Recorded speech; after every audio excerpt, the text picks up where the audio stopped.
نحمده ونستعينه ونستغفره ونعوذ بالله من شرور أنفسنا ومن سيئات أعمالنا من يهده الله فلا مضل له ومن يضلل فلا هادي له وأشهد أن لا إله إلا الله وحده لا شريك له وأشهد أن محمدا عبده ورسوله أما بعد فإن خير الحديث كتاب الله وخير الهدي هدي محمد صلى الله عليه وعلى آله وسلم وشر الأمور محدثاتها وكل محدثة بدعة وكل بدعة ضلالة وكل ضلالة في النار.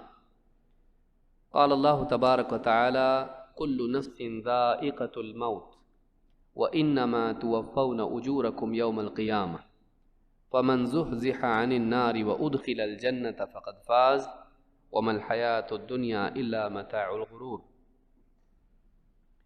موقر علماء کرام، میرے محترم دینی بھائیوں اور نوجوان ساتھیوں،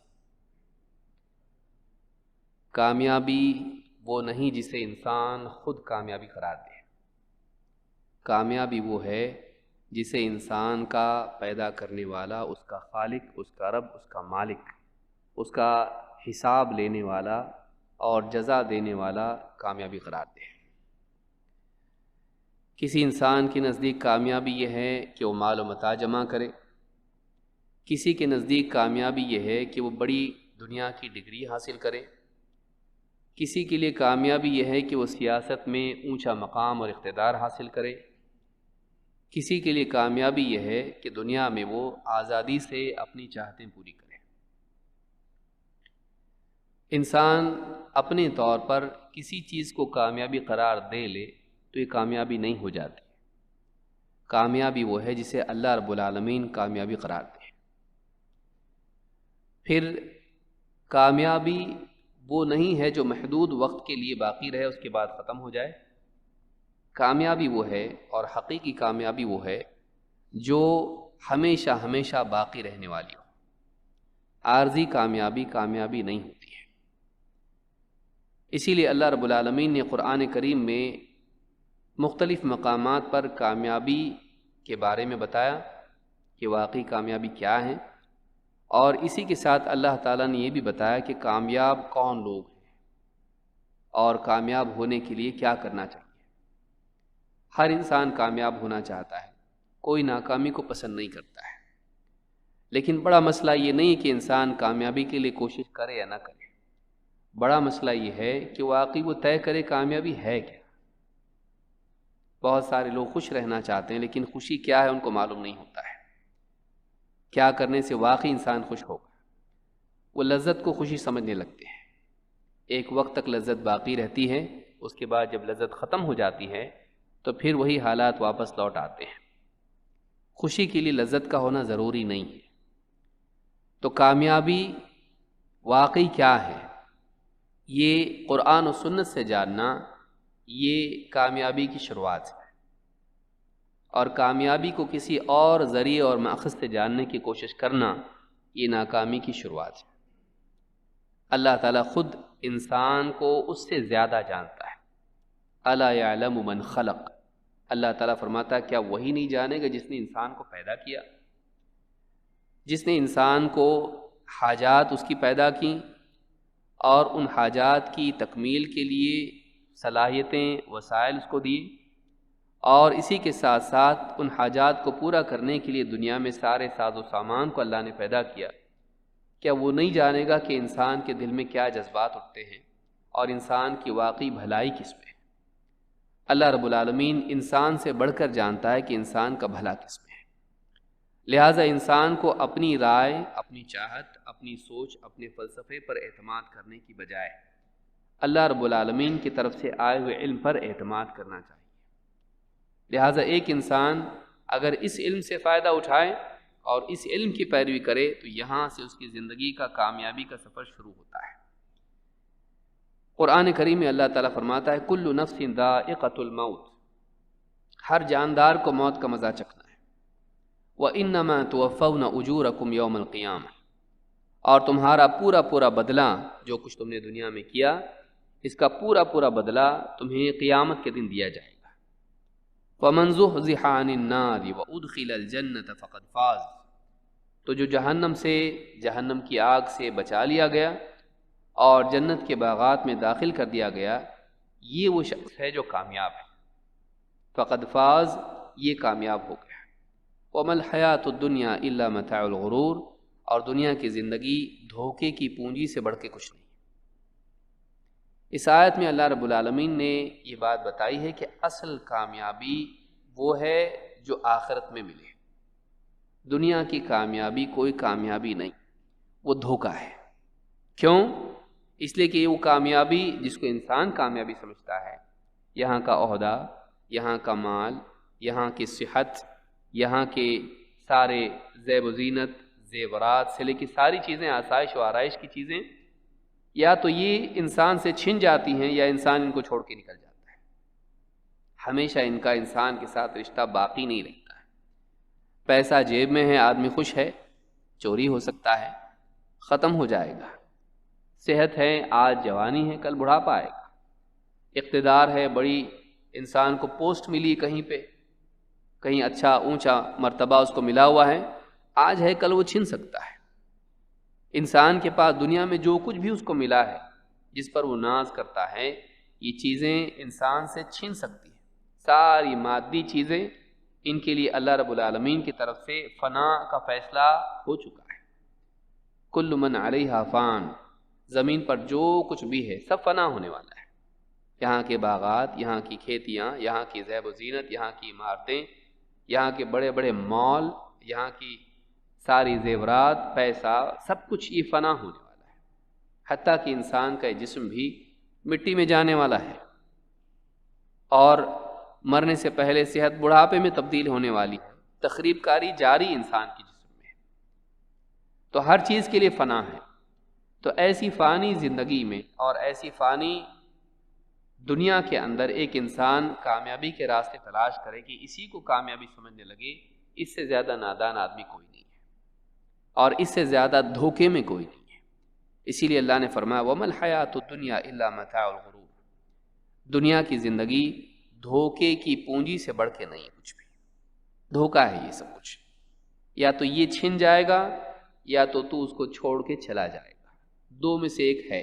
مفارقت ہونی ہے، ہمیشہ یہ تیرے ساتھ نہیں جائے گا۔ اور ہم دیکھتے ہیں آدمی مرتا ہے، پیسے والا ہے، مالدار ہے، سب کچھ ہے، اس کو لے جا کے ہم اپنے ہاتھوں سے مٹی گڑھا بناتے ہیں، زمین میں قبر کھودتے ہیں، اپنے ہاتھوں سے اس کو دفن کرتے ہیں، اوپر سے مٹی ڈالتے ہیں، اس کی ڈگری، اس کا مال، اس کی گاڑی، اس کا گھر، اس کے زیورات، اس کے کپڑے، ساری چیزیں اس سے مرد عورت چھین لی جاتی ہیں اور کفن میں لپیٹ کے اس کو زمین میں دفن کر دیا جاتا ہے۔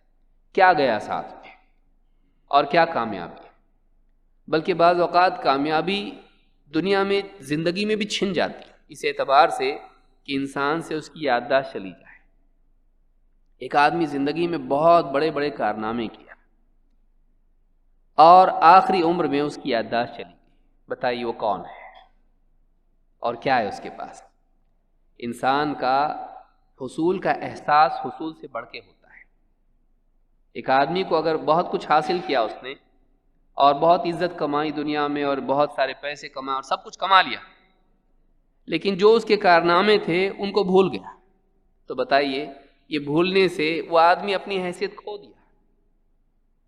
اس کے پاس اب کیا ہے؟ اس کو یاد ہی نہیں کہ میں کون ہوں، میں نے کیا کیا زندگی میں، میرا کیا مقام ہے دنیا میں۔ تو یادداشت اگر نہیں ہو انسان کے پاس تو پایا ہوا بھی ایسا ہے جیسے نہیں پایا۔ اتنی زیادہ عارضی چیزیں زندگی کی، دنیا کی، اصل آخرت ہے۔ اللہ تعالیٰ فرماتا ہے کل نفس ذائقۃ الموت، ہر جاندار کو موت کا مزہ چکھنا ہے،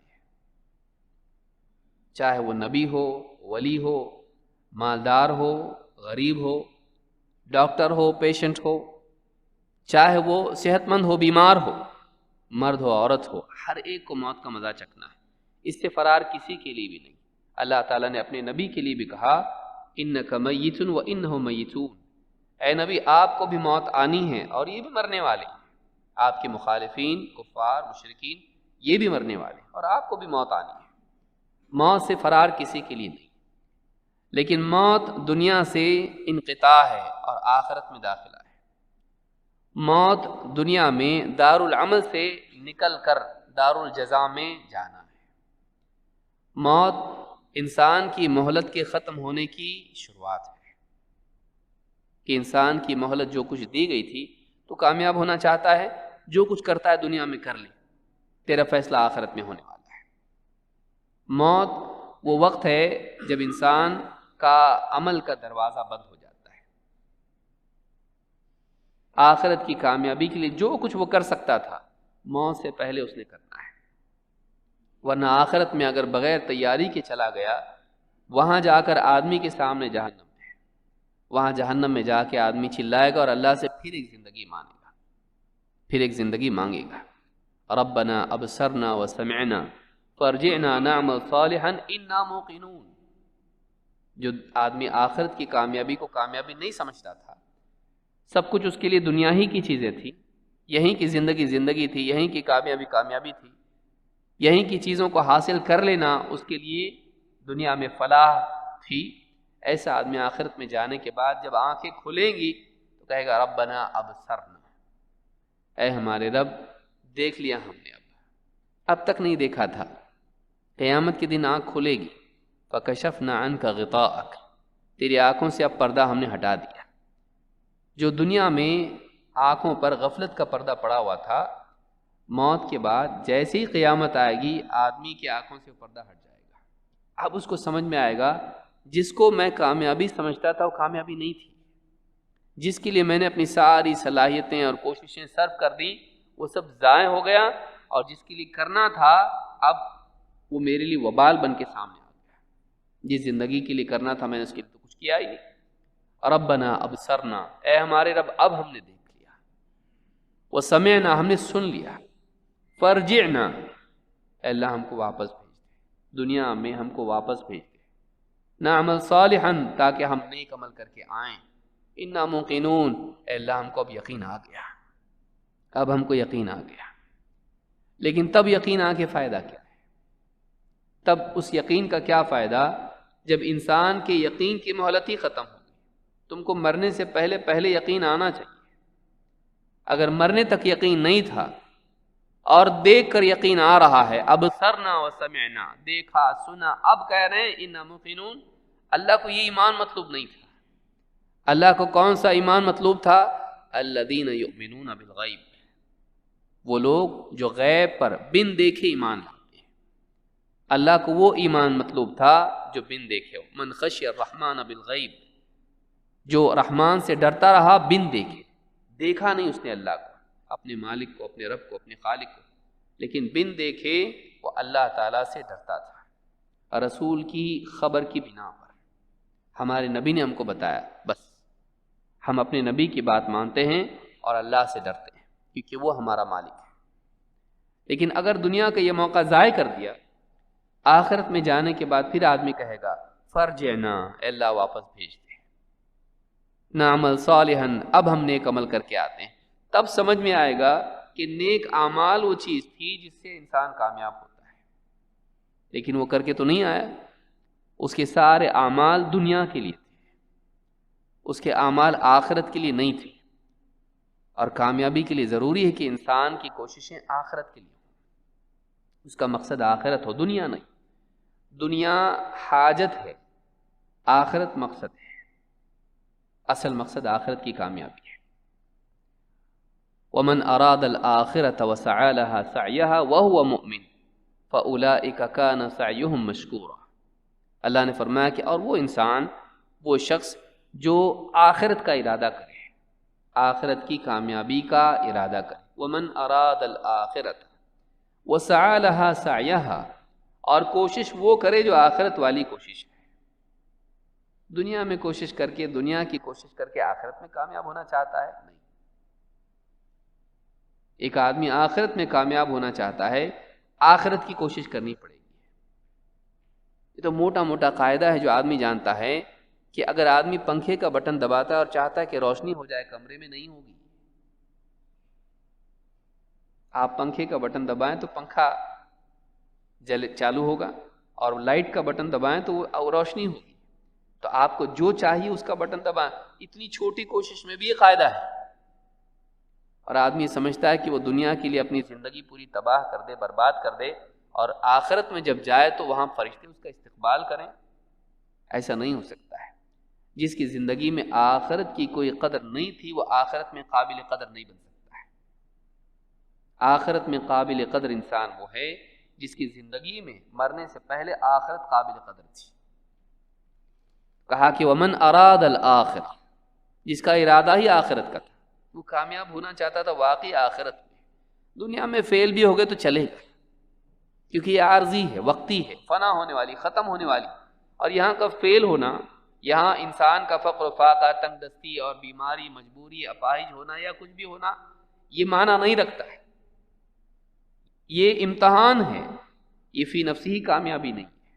یہاں پر آنے والی چیزیں، آنے والے حالات یا یہاں ملنے والی چیزیں بھی کامیابی نہیں ہے، بلکہ بظاہر جو چیزیں یہاں کامیابی دکھائی دیتی ہیں وہ بھی امتحان ہے۔ وَنَبْلُوكُمْ بِالشَّرِّ وَالْخَيْرِ فِتْنَةً، ہم تم کو آزماتے ہیں شر اور خیر کے ذریعے سے، تکلیف اور راحت کے ذریعے سے، مصیبت اور آسانی کے ذریعے سے، خیر اور شر دونوں کے ذریعے سے آزماتے ہیں۔ کیوں؟ فتنةً، امتحان کے طور پر، ابتلا کے طور پر۔ تو یہاں ملنا بھی کوئی بڑی چیز نہیں ہے کہ آدمی فخر کر کے دیکھو اللہ نے مجھ کو کیا کچھ نہیں دیا ہے۔ یہ جو بھی دیا ہے یہ امتحان کے لیے۔ اصل تو آخرت ہے کہ اس میں رہ کر تو نے اگر صحیح زندگی گزاری، چاہے وہ غربت ہو تو غربت میں صبر کیا، اور اگر اللہ تعالیٰ نے مالداری عطا کی تو اس کے اندر شکر کیا اور اللہ کے حکموں کو پورا کیا، تب جا کر آخرت میں کامیاب ہوگا۔ فی نفسی ہی یہ کامیابی نہیں ہے، یہ خود امتحان ہے۔ یہاں کی کامیابی بھی امتحان ہے، جس کو انسان کامیابی سمجھتا ہے۔ تو وہاں جا کے آدمی اللہ سے مانگے گا، فرجعنا نعمل صالحا، وہاں جا کے احساس ہوگا عمل صالح اصل میں وہ تھا جو کرنا چاہیے تھا، اور اس کے لیے یقین ضروری تھا۔ چونکہ یقین اس کے پاس نہیں تھا، اعمال زندگی میں نہیں تھے۔ کل یعمل علی شاکلتہ، ہر آدمی اپنی نیت، اس کی سوچ اور زاویہ نگاہ کی بنا پر اس کی حرکت ہوتی ہے۔ دنیا میں اس کی نگاہ میں مال و دولت ہی اصل تھا، دنیا کی چیزیں ہی اصل تھی، ساری کوششیں اس کی وہاں لگ گئی۔ اگر آخرت اس کے سامنے ہوتی، آخرت کے لیے کوشش کرتا۔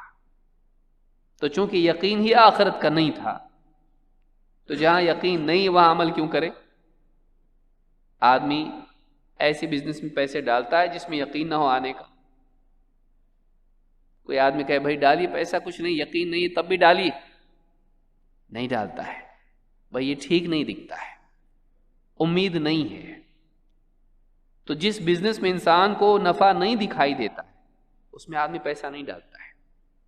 اسی طرح سے آخرت میں اگر آدمی کو یقین نہیں ہو تو آدمی آخرت کے لیے کیوں کوشش کرے؟ آخرت کے لیے کوشش وہی کر سکتا ہے جس کے دل میں آخرت کا یقین ہو۔ وہاں وہ کہیں گے اب یقین آ گیا، اچھی بات ہے، لیکن عمل کا زمانہ ختم ہو گیا، عمل کا وقت ختم ہو گیا۔ کیوں؟ اس لیے کہ موت سے پہلے تم کو عمل کرنا چاہیے تھا۔ اب یقین کا بھی فائدہ نہیں اور عمل کا موقع نہیں۔ آخرت میں ایسے لوگوں کے لیے یقین کا فائدہ نہیں، عمل کا موقع نہیں۔ دنیا میں یقین کا فائدہ ہے، عمل کا موقع ہے، لیکن آدمی غفلت میں زندگی گزار رہا ہے۔ کیوں؟ ابھی وقت ہے، ابھی اور بہت وقت ہے، ابھی تو میں جوان ہوں، ابھی بڑھاپا آئے گا، ریٹائرڈ ہو جاؤں گا، اس کے بعد موت آنی ہے۔ گویا کہ اس کو خبر دی گئی ہو، اس کو ملک الموت بتا چکے ہیں، آرام سے بے فکر رہو، تمہارا وقت بہت دیر ہے ابھی۔ کسی کا وقت کب آئے گا معلوم ہے؟ کورونا میں کتنے جوان گئے، کتنے لوگ ایسے گئے کہ وہ سمجھ رہے تھے معمولی بخار ہے، معمولی تکلیف ہے، چلے گئے۔ بعض لوگوں کو ڈاکٹر نے کہا کہ آپ کو شام میں گھر چھوڑ دیا جائے گا، اور شام میں دوپہر میں حالت ایسی خراب ہوئی کہ گھر پہ نہیں گئے، سیدھا قبرستان۔ زندگی کا کوئی بھروسہ نہیں۔ یقینی بات یہ ہے کہ زندگی غیر یقینی ہے، کب ختم ہوگی معلوم نہیں۔ اس زندگی میں اگر تھوڑی سی زندگی میں آخرت کو مقصود بنا کے انسان آخرت کے لیے کوشش کرتا رہے، اپنی اصل کوشش آخرت کی رکھے، اور دنیا کی حاجات کے لیے ضمناً اللہ کے حکم کے تابع ہوتے ہوئے کوشش کریں، یہ انسان کامیاب ہے۔ فَمَنْ زُحْزِحَ عَنِ النَّارِ وَأُدْخِلَ الْجَنَّةَ فَقَدْ فَازَ۔ اصل کامیابی یہ ہے کہ آدمی جہنم سے اپنے آپ کو بچا لے، ایسے کام کرے جو جہنم سے بچا اس کے لیے بن جائے، اور اللہ کے سوا کوئی بچا سکتا ہے، اس لیے کہا فَمَنْ زُحْزِحَ عَنِ النَّارِ، اس جہنم کی آگ سے بچا لیا گیا، وَأُدْخِلَ الْجَنَّةَ، اور جنت میں داخل کیا گیا۔ یہ نہیں کہ دنیا کی طرح کوئی باغ ہے آدمی اپنی مرضی سے اس میں داخل ہو جائے، نہیں، اللہ تعالیٰ جب داخل کرے گا تو ہی داخل ہو سکتا ہے، اور اللہ اگر جہنم سے بچائے تو ہی بچ سکتا ہے، کیونکہ جہنم کے پل پر سے آدمی کو گزرنا ہے، اس سے بچنا پہلا مسئلہ ہے، جنت میں جانا دوسرا مرحلہ ہے۔ پہلے تو جہنم پر سے گزرنا ہے، اگر زندگی صحیح رہی بچے گا، نہیں تو نہیں بچے گا۔ لہذا آدمی دنیا کی زندگی کو دائمی نہ سمجھے، اور شیطان یہی کرتا ہے، جیسے روزانہ کرتا ہے، علیک لیل طویل فرقد، رات میں آدمی کیا کہتا ہے شیطان، لمبی رات ہے تیرے سامنے، سوتا رہے آرام سے۔ ایسی زندگی کے بارے میں بھی کرتا ہے، تیرے پاس لمبی زندگی ہے، ابھی تو بہت وقت ہے تیرے پاس، اتنی بھی جلدی کیا ہے۔ یعدہم ویمنیہم وما یعدہم الشیطان الا غرورا، اللہ تعالیٰ فرماتا ہے شیطان وعدے کرتا ہے، تمنائیں دلاتا ہے، اور شیطان کا وعدہ دھوکے کے سوا کچھ نہیں ہے۔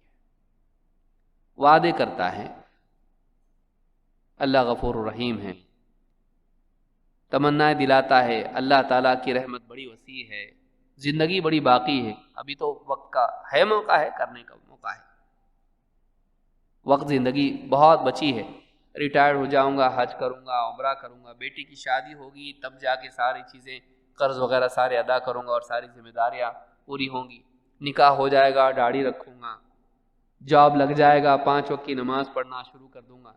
آدمی کو شیطان آخرت کی کوشش ٹالنے پر لگائے رکھتا ہے، لیکن شیطان انسان کو ٹالنے والا بناتا ہے، لیکن شیطان انسان کی موت کو نہیں ٹال سکتا ہے، نہ انسان ٹال سکتا ہے۔ موت کا وقت مقرر ہے، اور اچانک موت آ جاتی ہے، اور پھر انسان اس وقت میں سوچتا ہے کہ کاش کہ مجھ کو اور وقت دیا جاتا ہے۔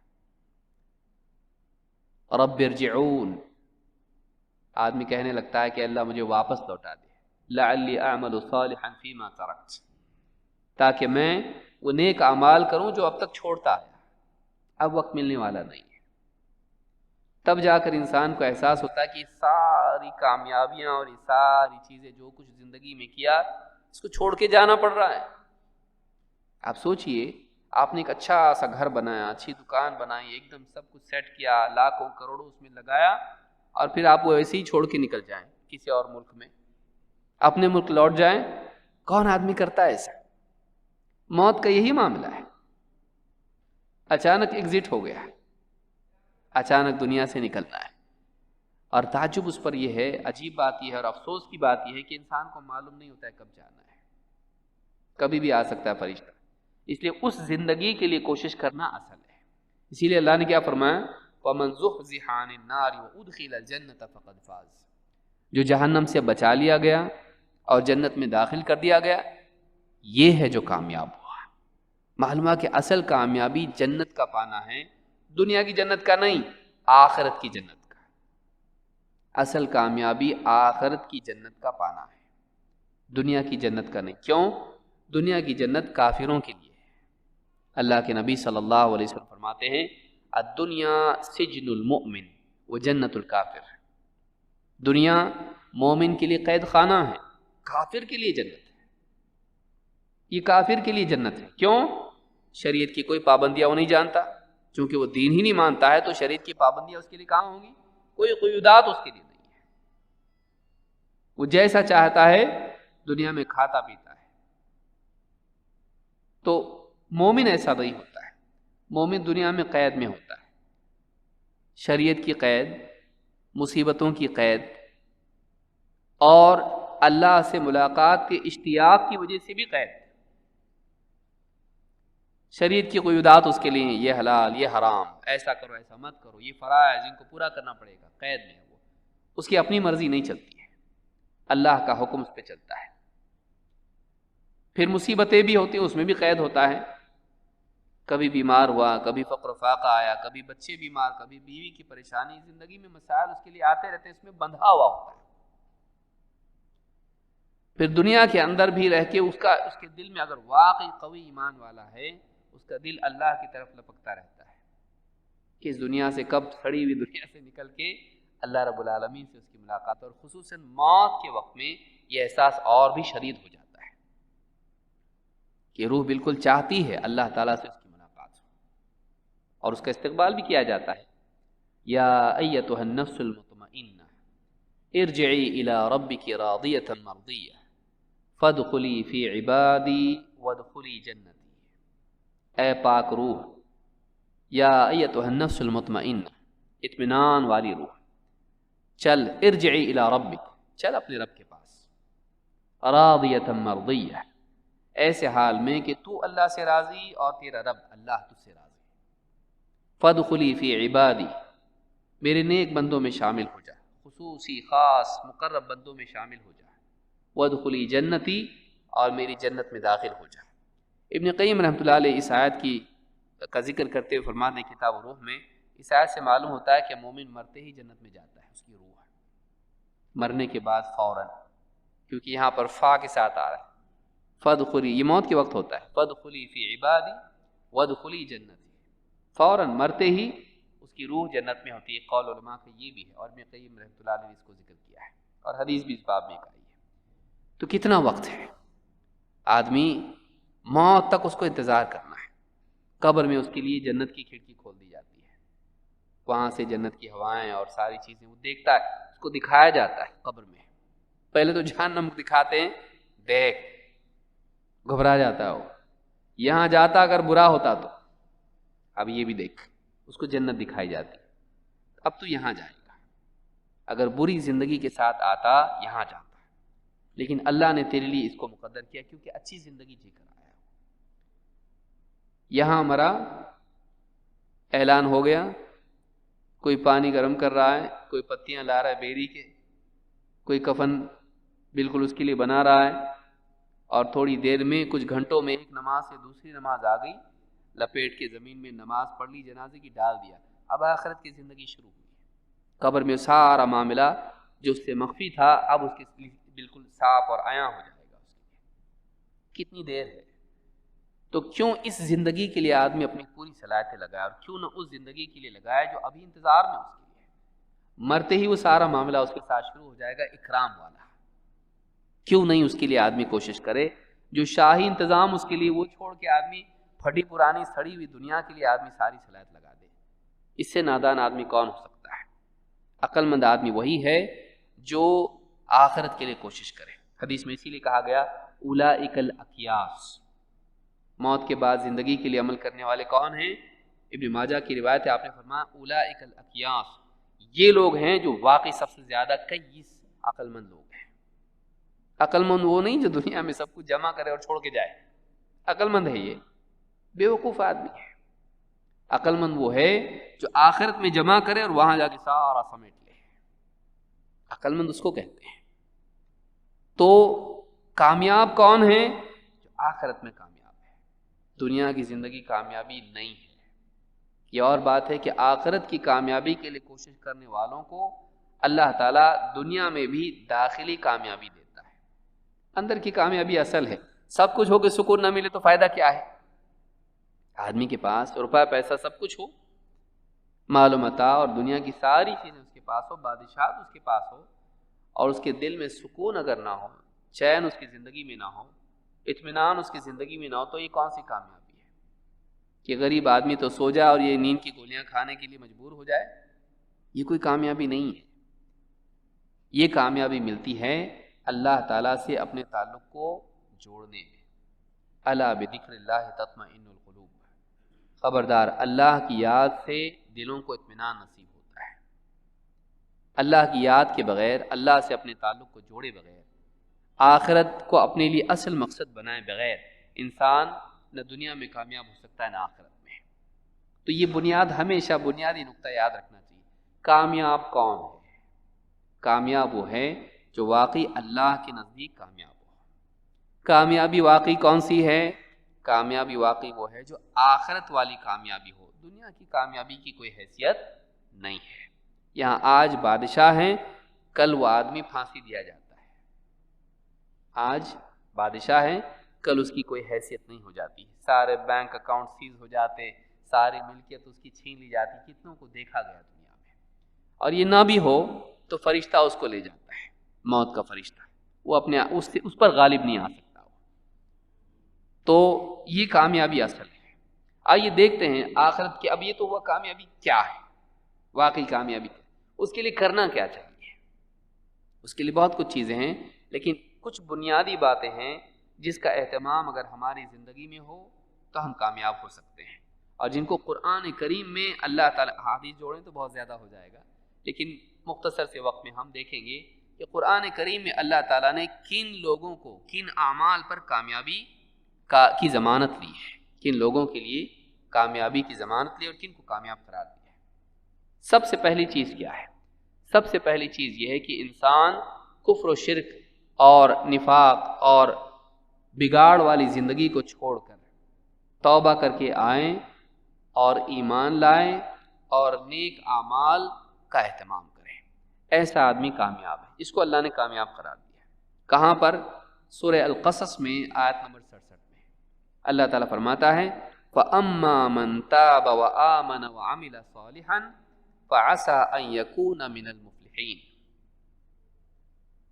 کہ وہ شخص جس نے توبہ کی، اپنی برائیوں کو چھوڑ کے وہ اپنے آپ کو اللہ کی طرف لوٹا کر واپس آیا، گمراہی کے راستے کو چھوڑ کر ہدایت کی طرف، معصیت کے راستے کو چھوڑ کے طاعت کی طرف، اور بگاڑ کو چھوڑ کے سدھار کی طرف آیا، میں واپس آ رہا ہوں، واپس آیا۔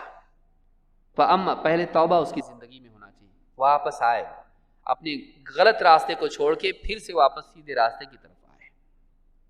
فَأَمَّا مَن تَابَ وَآمَنَ وَعَمِلَ صَالِحًا، اور ایمان لایا اور نیک اعمال کا اہتمام کیا، کہ ایمان لایا، ان باتوں کو سچ مانا جن کو اللہ اور اس کے رسول نے بتایا ہے، ذرا بھی شک نہیں، نہ عقل کی وجہ سے، نہ سائنس کی وجہ سے، نہ سماج کی وجہ سے، نہ تجربے کی وجہ سے۔ اللہ اور اس کے رسول کی بات سچی، میری عقل جھوٹی۔ اللہ کے رسول صلی اللہ علیہ وسلم نے کیا کہا شہد کے واقعے میں؟ اللہ کی بات سچی، تیرے بھائی کا پیٹ جھوٹا۔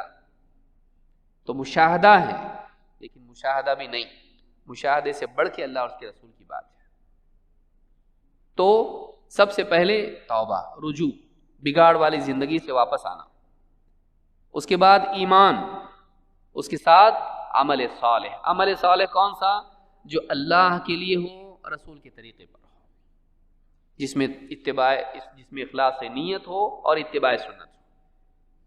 اعمال صالحہ کا اہتمام اس نے کیا، نیکیوں کا اہتمام کیا، جو اللہ کے نزدیک مقام دلاتی ہے، ایسی چیزیں، ایسے اعمال۔ تو توبہ، ایمان اور نیک عمل، جس نے ان چیزوں کا اہتمام کیا، اللہ تعالیٰ فرماتا ہے فَعَسَىٰ أَن يَكُونَ مِنَ الْمُفْلِحِينَ، امید کی جا سکتی ہے کہ ایسا آدمی کامیاب لوگوں میں شامل ہو جائے، کیونکہ بگڑے ہوئے کی بات ہو رہی ہے کہ توبہ کر کے آیا، پھر ایمان بھی لایا، کفر چھوڑا اس نے، اور اس نے ایمان لایا، اپنے عقیدے کو صحیح کیا، اور اس کے بعد اس کی زندگی صرف عقیدہ صحیح کر کے خوش نہیں ہوا، علمی سطح پر اپنے آپ کو، ہاں ہم کو معلوم پڑ گیا توحید کیا ہے، ٹھیک نہیں، اس کی زندگی میں اس توحید کا اثر آیا کہ جب اللہ کو معبود برحق مانا تو اللہ کی عبادت کا بھی اہتمام کیا، اللہ کو اپنا مالک مانا تو اللہ کا حکم بھی مانا، اس کی زندگی میں فرما برداری آئی، نیک اعمال ہے۔ تو توبہ، ایمان، ایسا ایمان جو شرک اور شک سے پاک ہو اور انکار سے پاک ہو، اور ایسے اعمال جو ریاکاری سے اور بدعت سے اور منمانی سے پاک ہو، ایسا آدمی فَعَسَىٰ أَن يَكُونَ مِنَ الْمُفْلِحِينَ، امید کی جا سکتی ہے کہ ایسا آدمی کامیاب لوگوں میں شامل ہو جائے۔ تو اجمالی طور پر کامیابی یہ تین چیزیں آدمی کو کرنا چاہیے۔ آگے بڑھتے ہیں، اس کی تفصیل کیا ہے؟ سمع و طاعت انسان کی زندگی میں ہو، اللہ اور اس کے رسول کا حکم زندگی کے تمام شعبوں میں ہو. یہ نہیں کہ مسجد میں آتا ہے تو دیندار بن جاتا ہے، شادی بیاہ میں بے دینی، جنازوں میں بے دینی، تجارت میں بے دینی نہیں. اللہ کا حکم کسی خاص حصے میں زندگی کی نافذ کریں، باقی حصے میں آزاد ہو جائے نہیں، بلکہ زندگی کے تمام شعبوں میں اللہ اور اس کے رسول صلی اللہ علیہ وسلم کی تعلیمات کی تعمیل کریں. ایسا آدمی کامیاب ہے. وہ آزاد مزاج نہ ہو، دس از مائی لائف والا نہ ہو، میری زندگی میں جو چاہے کروں، میرا جسم میری مرضی والا معاملہ اس کا نہ ہو کہ میں جو چاہوں کروں، میری مرضی. تیری مرضی نہیں، مرضی تیری نہیں چلے گی. تو اللہ کا بندہ ہے، تیری زندگی میں اللہ کے فیصلے قدر کے تو نافذ ہیں، شرعی بھی نافذ ہونا چاہیے. ماض فی حکم عدل فی قضاؤک. حدیث میں کیا ہے؟ اللہ کے نبی صلی اللہ علیہ وسلم دعا کر رہے ہیں، اے اللہ میری زندگی میں تیرا ہی حکم چلتا ہے، تیرا ہی فیصلہ چلتا ہے. تو آدمی کی زندگی میں اللہ کے فیصلے نافذ ہوتے رہتے ہیں، وہ اپنی مرضی سے بیمار نہیں ہوتا ہے، اپنی مرضی سے اس طرح کی اس کی جسم میں تغیرات نہیں ہوتے ہیں. اللہ کا ایک حصے میں تو پابند ہے، مجبور ہے، دوسرے حصے میں وہ آزاد ہے، چاہے تو نماز پڑھے یا چھوڑ دے، چاہے تو وہ روزہ رکھے یا نہ رکھے، وہ آزاد ہے. اپنی اس آزادی کو اپنی مرضی سے خوشی سے وہ ختم کر کے اللہ کے حکم کا پابند بن جائے. ڈنڈے کی وجہ سے نہ ہو، متوا کی وجہ سے یا پولیس کی وجہ سے نہ ہو کہ دیکھیں گے تو اندر ڈال دیں گے، پکڑیں گے، نہیں، وہ اللہ کی وجہ سے. دیکھنے والے سے ڈرنے کی بجائے، دنیا میں دیکھنے والے سے ڈرنے کی بجائے اللہ رب العالمین کے دیکھنے سے وہ ڈرے. الم یعلم بان اللہ یرا، کیا نہیں جانتا کہ اللہ دیکھ رہا ہے؟ یہ احساس اس کے دل میں ہو، اللہ مجھے دیکھ رہا ہے. اتق اللہ حیثما کنت، جہاں کہیں ہو اللہ سے ڈرتا رہے. اس کی زندگی میں اللہ اور اس کے رسول صلی اللہ علیہ وسلم کے احکام ہو. اللہ تعالیٰ قرآن کریم میں فرماتا ہے، یا ایھا الذین آمنوا اتقوا اللہ وقولوا قولا سدیدا، اے ایمان والو اللہ سے ڈرو اور سیدھی سیدھی بات کہو. قول سدید ایک بہت ہی جامع لفظ ہے، اس میں ساری باتیں آتی ہیں جو خیر والی ہوں، جس کے اندر کوئی پیچیدگی، ٹیڑھا پن، جھوٹ، دھوکہ، مکر، فریب اور کفر اور شرک کی ساری باتیں نکل جاتی ہیں. جو کلام اللہ کے تقوی پر مبنی ہو اور جس میں نہ خالق کے ساتھ فریب ہو نہ مخلوق کے ساتھ. جیسے منافقین اپنے گمان میں کیا کرتے تھے؟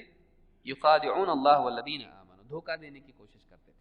اس میں مکر و فریب نہ ہو، سیدھی بات ہو، صاف ستھری بات ہو، حق بات ہو، چاہے خالق کے معاملے میں ہو یا مخلوق کے.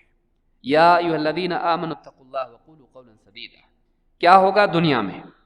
یصلح لکم اعمالکم ویغفر لکم ذنوبکم.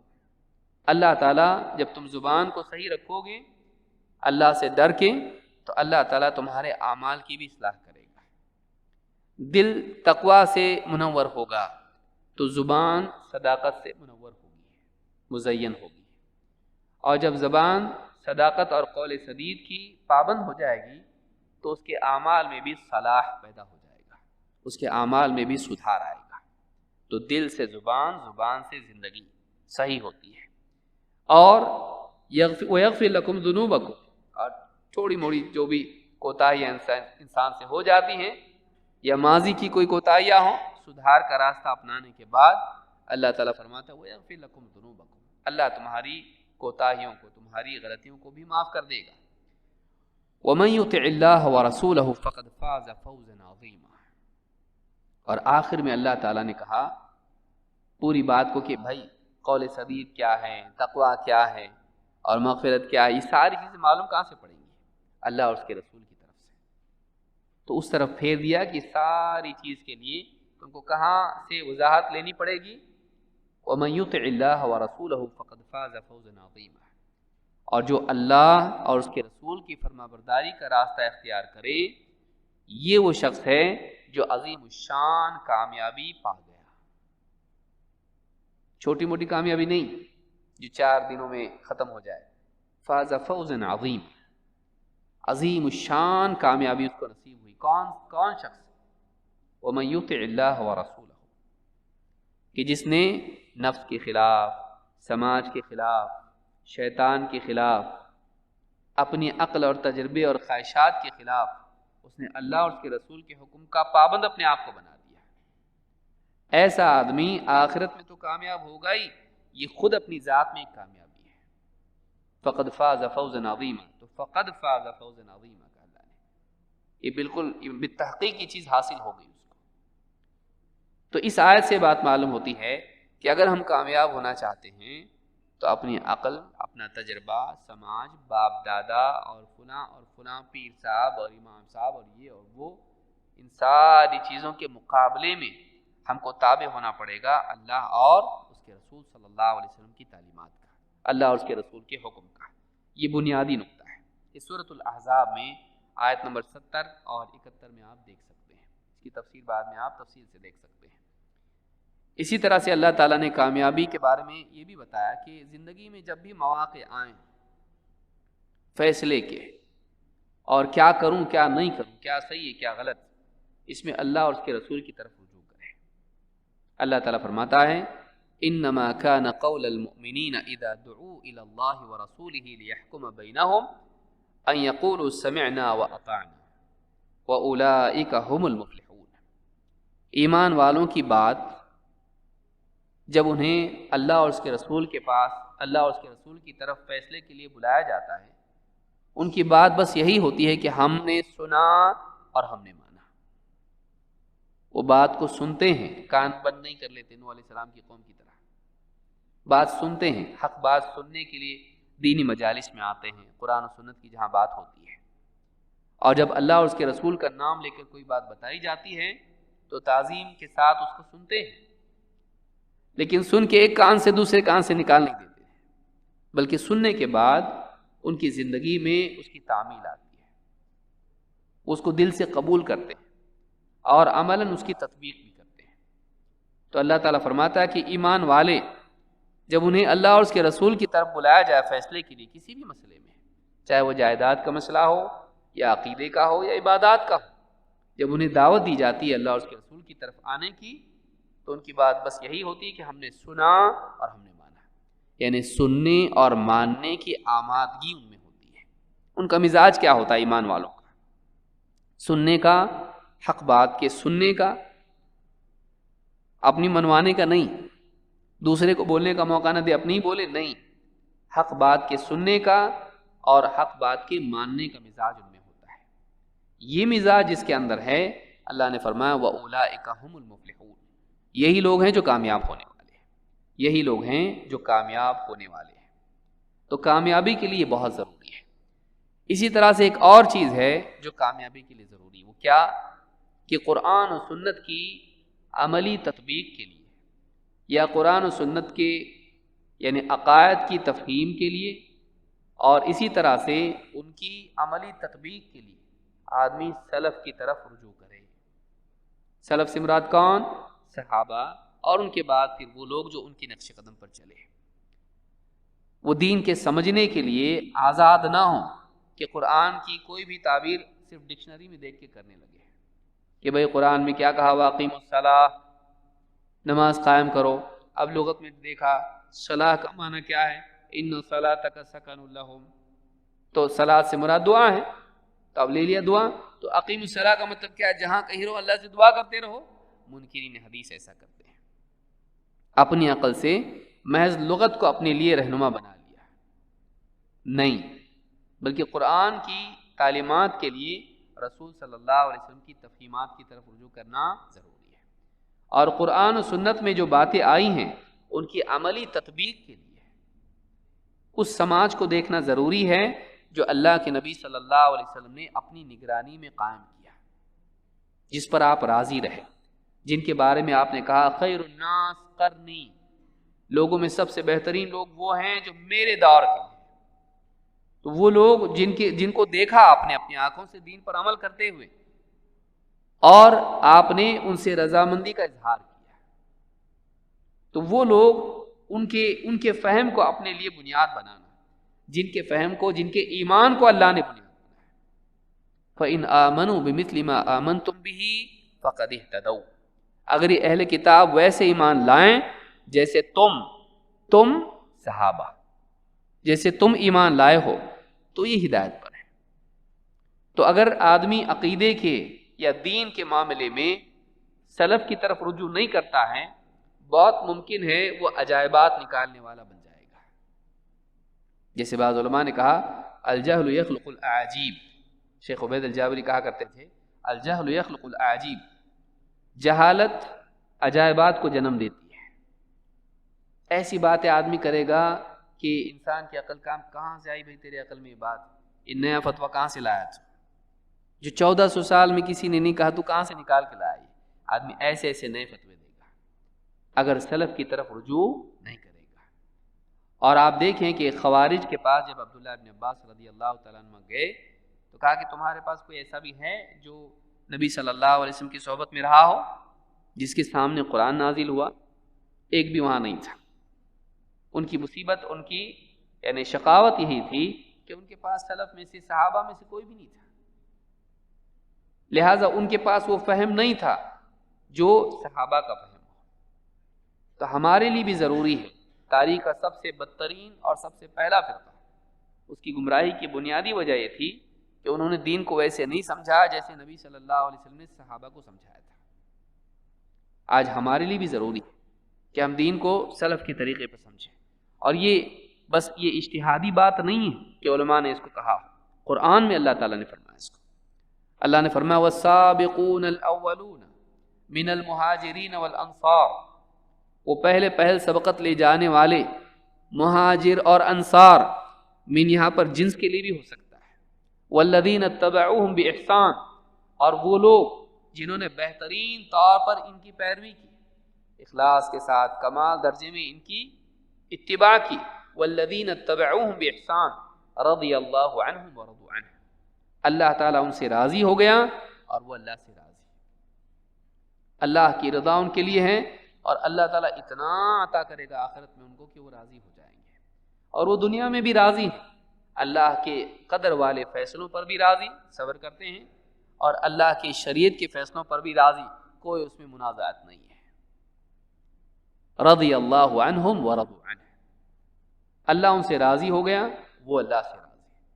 وَأَعَدَّ لَهُمْ جَنَّاتٍ تَجْرِي تَحْتَهَا الْأَنْهَارُ، اور اللہ نے تو ان کے لیے جنتیں تیار کر رکھی ہیں جن کے نیچے سے باغات، جن کے نیچے نہریں بہتی ہیں، ان کے لیے باغات ہیں جن کے نیچے نہریں بہتی ہیں، خالدین فیہا ابدا، وہ ان جنتوں میں ہمیشہ ہمیشہ ہمیشہ رہیں گے۔ اور اللہ نے آخر میں کیا کہا؟ ذالک الفوز العظیم، یہ عظیم الشان کامیابی ہے۔ کامیابی یہ نہیں کہ آدمی کو 1 کروڑ مل جائے، کامیابی یہ ہے کہ کبھی نہ چھننے والی جنت ملے، لا یبغون عنہا حولا، تھوڑی دیر کے لیے بھی کچھ اور کی تمنا نہیں کریں گے وہ لوگ، ایسی جنت اللہ تعالیٰ عطا کرے گا، اس سے نکلنا بالکل بھی پسند نہیں کریں گے۔ تو وہ جنت جس سے مفارقت انسان بالکل نہ چاہے، تو ایسی جنت اللہ تعالیٰ ان کو دے گا۔ یہ کس بنیاد پر ہے؟ کہ انہوں نے ان کی پیروی کی، کون؟ السابقون الاولون من المہاجرین والانصار، ساری امت میں سب پر سبقت لے جانے والے ایمان میں اور نبی صلی اللہ علیہ وسلم کی صحبت کے لیے، آپ کی صحبت سب سے پہلے پانے والے مہاجر اور انصار، ان کے لیے بھی وعدہ ہے، والذین اتبعوہم باحسان، اور وہ لوگ جنہوں نے بہترین طور پر ان کی پیروی کی ہے، ان کے لیے بھی وعدہ ہے۔ معلوم ہے کہ ان کی پیروی کرنے میں اخیر میں اللہ نے فرمایا ذالک الفوز العظیم، یہ کامیابی ہے۔ تو اگر انسان صحابہ کی پیروی کرتا ہے، مجموعی طور پر صحابہ کا جو موقف رہا ہے جن میں کوئی اختلاف ان میں نہیں تھا، ایسے مواقف جتنے بھی آدمی اختیار کرتا ہے اور اس کی پیروی پابندی کرتا ہے، ایسا آدمی کامیاب ہے، ورنہ ایسا آدمی گمراہ ہو سکتا ہے۔ تو یہ سورہ التوبہ کی آیت نمبر 100 ہے جس میں اللہ تعالیٰ نے کامیابی کو ذکر کیا ہے۔ اسی کے ساتھ ساتھ انسان کی زندگی میں 2 پہلو ہیں اس کی زندگی کے، ایک اس کا معاملہ اللہ سے ہے اور ایک اس کا معاملہ بندوں سے ہے۔ اللہ کے باب میں اس کی زندگی میں عبادت ہونی چاہیے، اور بندوں کے تعلق سے اس کی زندگی میں احسان ہونا چاہیے۔ جو آدمی یہ 2 چیزیں اپنی زندگی میں جمع کر لے، ایسا انسان بھی اللہ کے ہاں کامیاب ہے۔ اللہ کے تعلق سے اس کی زندگی میں بندگی ہو، اور بندوں کے تعلق سے اس کی زندگی میں احسان ہو۔ یہ دو چیزیں اگر آدمی جمع کرے، ایسا آدمی کامیاب ہے۔ قرآن کریم میں اللہ تعالیٰ فرماتا ہے سورہ لقمان میں، تلک آیات الکتاب الحکیم، یہ آیات ہیں حکمت والی کتاب کی۔ تلک آیات الکتاب الحکیم ہدی ورحمۃ للمحسنین، یہ کتاب، یہ آیتیں ہدایت ہیں، رحمت ہیں محسنین کے لیے۔ محسنین کے لیے اخلاص کے ساتھ بھلائی کرنے والے ہیں۔ محسنین کے لیے یہ کیا ہے؟ یہ کتاب ہدایت بھی ہے اور رحمت بھی ہے۔ دنیا میں ہدایت ہے اور آخرت میں رحمت کا ذریعہ ہے، بلکہ دنیا میں بھی رحمت ان کے لیے تسکین قلب کا ذریعہ ہے۔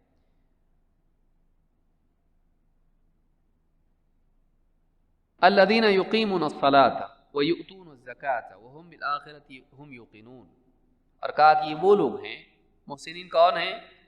جو نماز قائم کرتے ہیں، صلاۃ کا اہتمام کرتے ہیں، اور زکوٰۃ دیتے ہیں، اور آخرت پر یقین رکھتے ہیں۔